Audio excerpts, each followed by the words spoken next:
നമസ്കാരം, എല്ലാവർക്കും വീഡിയോയിലേക്ക് സ്വാഗതം.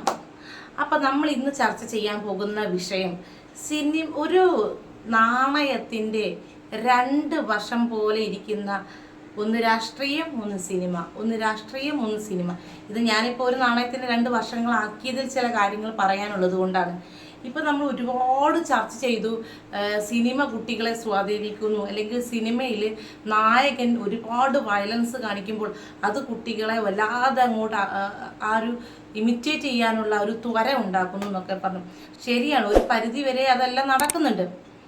വേറൊരു കാര്യം, അതുപോലെയല്ലേ രാഷ്ട്രീയം. ഞാനൊരു രാഷ്ട്രീയത്തിൻ്റെ ചുവട് പിടിച്ചൊന്നും സംസാരിക്കില്ല, ഞാനിപ്പോൾ സ്വതന്ത്രമായിട്ട് സംസാരിക്കുകയാണ്. നമ്മളൊന്ന് ചിന്തിച്ച് നോക്കിയേ, ഇവിടെ രാഷ്ട്രീയം, ഏത് രാഷ്ട്രീയമാണ് കുട്ടികൾക്ക് മാതൃക കാണിക്കുന്നത്? എവിടെയും തല്ലും കൊല്ലും, അതുപോലെ തന്നെ പരസ്പരം അങ്ങോട്ടും ഇങ്ങോട്ടും വൈരാഗ്യം തീർക്കാൻ വെട്ടലും കൊല്ലലും ഇതെല്ലാം നടക്കുന്നുണ്ട്. ഇതെന്താ കുട്ടികൾക്ക് മാതൃകയാകുന്നില്ലേ? നിങ്ങൾ ഒരു തലം മാത്രം ചിന്തിക്കാതെ ഇത്തരത്തിലൊരു തലം കൂടി ഇവിടെ ഉണ്ട്.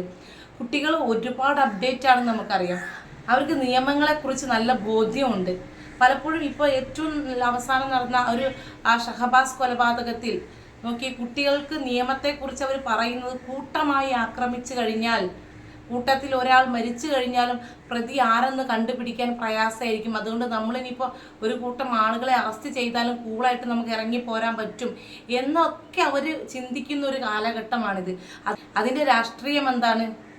അത് രാഷ്ട്രീയത്തിൽ വെട്ടാനും കൊല്ലാനും പാകത്തിൽ ഒരുപാട് ഗുണ്ടകളെ വളർത്തുന്നുണ്ടല്ലോ. ഇനിയിപ്പോൾ ഏത് രാഷ്ട്രീയം ആവട്ടെ, അവർ തമ്മിലടിക്കുന്നുണ്ട്, കൊലപാതകങ്ങൾ നടക്കുന്നുണ്ട്, ജയിലിൽ അടയ്ക്കുന്നുണ്ട്. ജയിലിൽ നിന്ന് പുറത്തിറങ്ങുമ്പോഴോ എങ്ങനെ ഇറങ്ങുന്നത്? അവരെ പൂമാലയിട്ട് സ്വീകരിക്കുന്നുണ്ട്, പൂമാലയിട്ട് ചെണ്ട കൊട്ടിയൊക്കെ അവരെ പുറത്തിറക്കി കൊണ്ടുവരുന്നു. ഇതൊക്കെ കുട്ടികൾക്ക് പ്രചോദനമല്ലേ?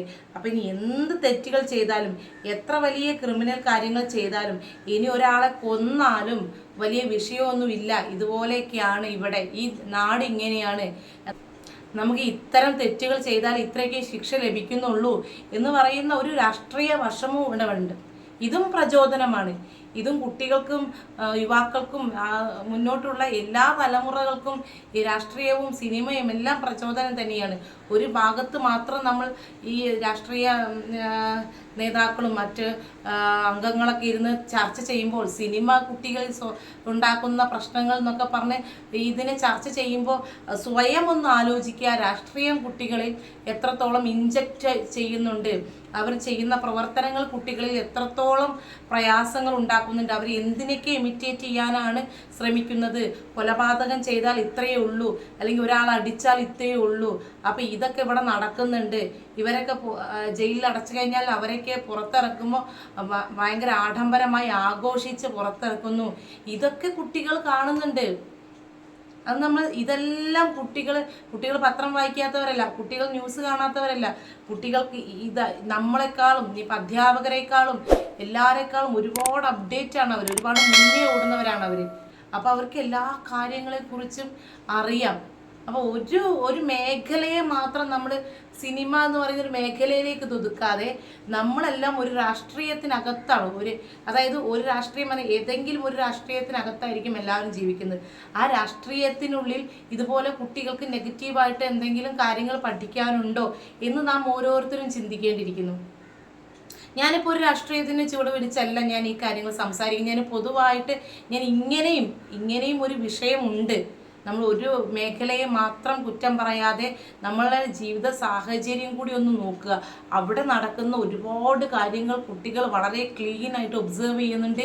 ഇങ്ങനെയൊക്കെ ജീവിക്കാം, ഇങ്ങനെയൊക്കെ ചെയ്യാം, ഇതിന് ഇത്ര ശിക്ഷയൊക്കെ ഉള്ളൂ, അങ്ങനെ കാണിച്ചു കൊടുക്കരുത്. അത് രാഷ്ട്രീയമായാലും സിനിമയാണെങ്കിലും എല്ലാം മാതൃകയാകേണ്ടത് നല്ല രീതിയിൽ മാത്രമാണ്. ഇത്രയൊക്കെയാണ് പറയാനുള്ളത്.